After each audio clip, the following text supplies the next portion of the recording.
Konnichiwa everyone! So bigla nga kami nag-crave ni Habi kumain ng ramen ngayon. Kaya naman pumunta na kami agad na malapit na ramen nandito sa amin. Sa Makotoya Ramen. Sabi ko nga hawakan niya yung menu tapos ganyan siya. Happy yun! So ayun, pumipili na nga kami ng o-orderin namin. Ay, kore, chinsomen. Ay, chinsomen. Chinsomen, one desu. Shoushou omachi kudasai.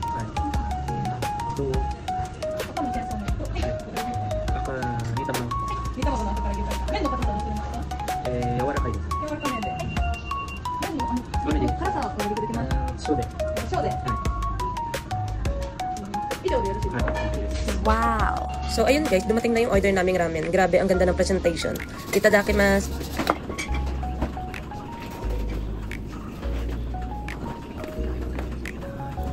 Grabe, sobrang sarap talaga dito sa Makotoya Ramen.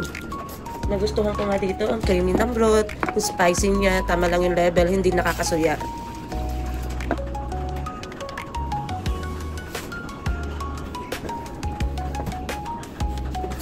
Kaya kung ako sa inyo guys, kung merong Makotoya Ramen dyan malapit sa inyo, try nyo na. Sobrang sarap at sobrang sulit. Talaga namang mapapaulit-ulit ka sa sarap.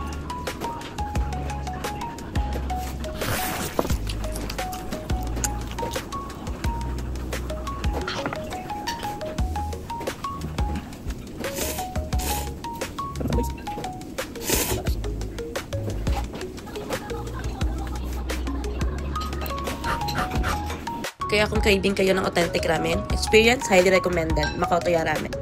Grabe, sobrang busog guys. So, Anthony Umayde. So, tapos na nga kami kumain. See you on next food trip guys. Arigatou gozaimasu.